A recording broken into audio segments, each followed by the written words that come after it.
Friends, आप सभी कैसे हैं? मैं उम्मीद करता हूँ सभी ठीक होंगे। यहाँ फ्रेंड्स हम बात करने वाले हैं एक इंपॉर्टेंट और एक इंटरेस्टिंग टॉपिक के बारे में। इसका टाइटल है how to insert default values to plugin database table. बिल्कुल, जो प्लगइन हमने क्रिएट किया है, हम जानते हैं इस प्लगइन को एक्टिवेट करने के बाद हमारे पास क्रिएट होता है एक डायनेमिक टेबल। अब यहाँ इस वीडियो में देखने वाले हैं कि जो टेबल हमने क्रिएट किया है डायनेमिक तरीके से, अगर उसके अंदर डमी डेटा को सीड किया जाए एक्टिवेशन के वक्त तो किस तरीके से कर सकते हैं। इसका ये बेनिफिट है, अगर फॉर एग्जांपल इस प्लगइन को किसी यूज़र ने इंस्टॉल किया तो उससे टेस्टिंग करने के लिए कोई डेटा क्रिएट करने की नीड नहीं है। बाय डिफ़ॉल्ट वो डमी डेटा के साथ भी टेस्टिंग कर सकता है।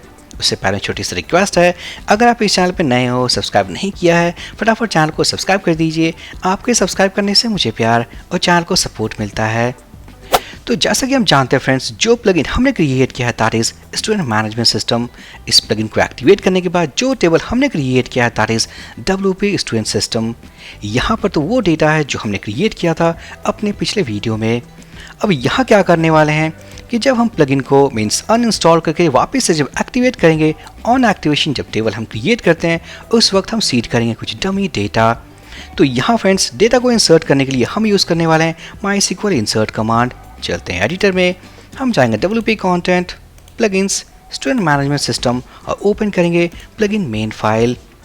तो यहाँ देख पाएंगे हमारे पास जो प्लगइन मेन फाइल है, यहाँ पर हमने एक वर्डप्रेस फंक्शन यूज़ किया that is register activation hook. ये फंक्शन वो फंक्शन है जो ट्रिगर होती है ऑन प्लगइन एक्टिवेशन। हम इस मेथड को कॉपी कर लेते हैं। उसके बाद हम जाएंगे क्लास फोल्डर के अंदर, ओपन करते हैं इस फाइल को और अगर हम सर्च करें उस मेथड को तो हम देख पाएंगे हमारे पास एक मेथड है जिस मेथड के अंदर डायनेमिक तरीके से हमने टेबल के स्ट्रक्चर को क्रिएट किया है। साथ ही साथ पिछले वीडियो में एक और कॉन्सेप्ट को ऐड किया था अपने इसी मेथड में that is how to create a WordPress page on plugin activation. अब यहीं पे हम क्या करने वाले हैं, इंसर्ट टेस्ट डेटा।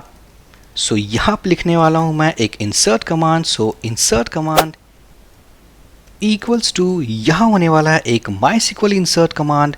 सो इंसर्ट इनटू देन पास करना table name. So curly pairs WPDB object prefix variable, उसके बाद स्टूडेंट अंडरस्कोर सिस्टम। उसके बाद हम पास करेंगे पैरेंथेसिस, इसके अंदर पास करना है कॉलम्स।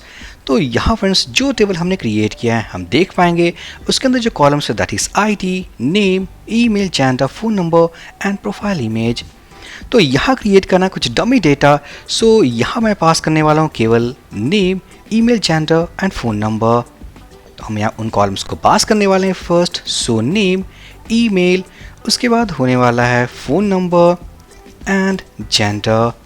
उसके बाद हम पास करेंगे वैल्यूज़ कीवर्ड, अगेन पैरेंथेसिस, और इसके अंदर पास करने वाले हैं अपने dummy data. So first create करते हैं। सो मान लेते हैं फेक यूज़र 1। देन हमें पास करना है ईमेल वैल्यू।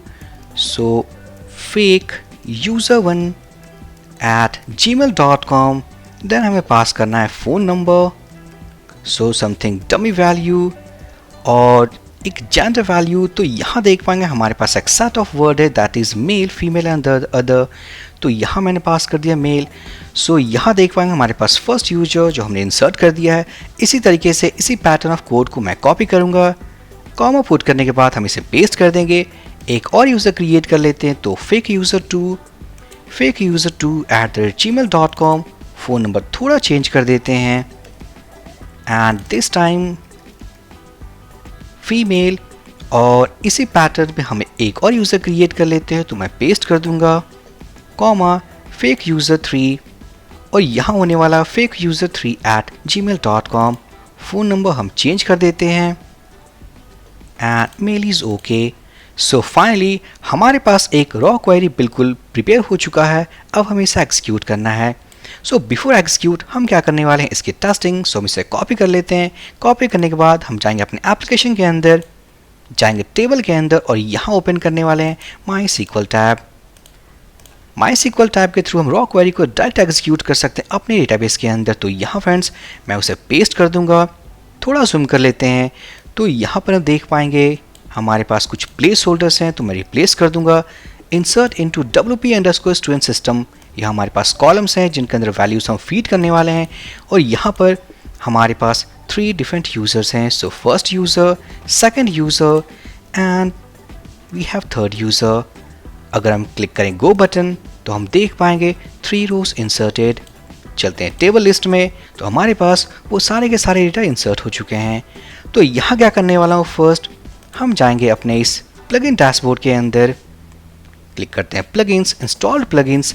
अब यहाँ इस डेटा को हम इंसर्ट करने वाले हैं ऑन प्लगइन एक्टिवेशन. तो यहाँ फ्रेंड्स हम जाएंगे अपने कोड के अंदर. तो सबसे पहले wpdb हम कॉल करेंगे क्वेरी मेथड और इसके अंदर पास करने वाले हैं इंसर्ट कमांड.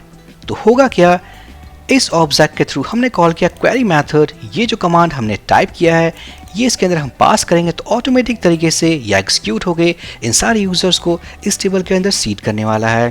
तो सेव कर देते हैं. सेव करने के बाद हम चलेंगे डैशबोर्ड में. सबसे पहले प्लगइन को हम डीएक्टिवेट करते हैं. Plugin deactivated. अगर हम टेबल में जाएं, रीलोड करें तो हम देख पाएंगे हमारा वो टेबल डिलीट हो चुका है.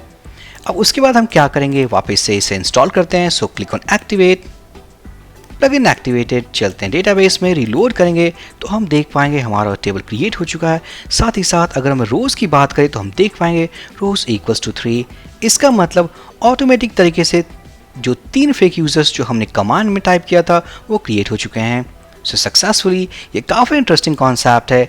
अगर आप चाहते हो कि आपने कोई प्लगइन बनाया, उस प्लगइन के अंदर कुछ टेस्ट डेटा बाय डिफ़ॉल्ट आप यूज़र्स के लिए देना चाहते हो, तो इस कॉन्सेप्ट को यूज़ करके आप डमी डेटा को सीड कर सकते हो.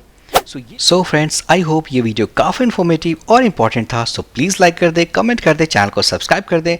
हम मिलते हैं अपने नेक्स्ट वीडियो में. So for this video session guys, thank you for watching and have a great day.